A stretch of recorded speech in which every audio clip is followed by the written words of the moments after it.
Hello guys, আপনার সবাই কেমন আছেন? আমরা এই রয়ে দেবো গোবর ভরতেছি। দেখেন আমাদের সাথে কারা কারা আছে। আমাদের সাথে আছে বুড়ো করতে শেখর কাটে নাই নাই তো গোবর ভরতেছে আমাদের সাথে।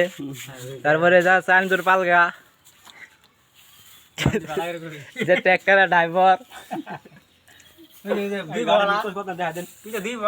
এই যে মুনতাজকা,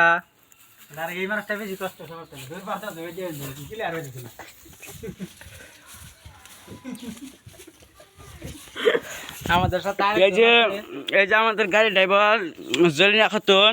আর তার গাড়িটা দেখবেন, এই যে গাড়িটার নাম হয়েছে সোনা। ও না, রং হয়েছে গাড়িটার নাম হয়েছে আসলে সোনালিকা রং হয়েছে।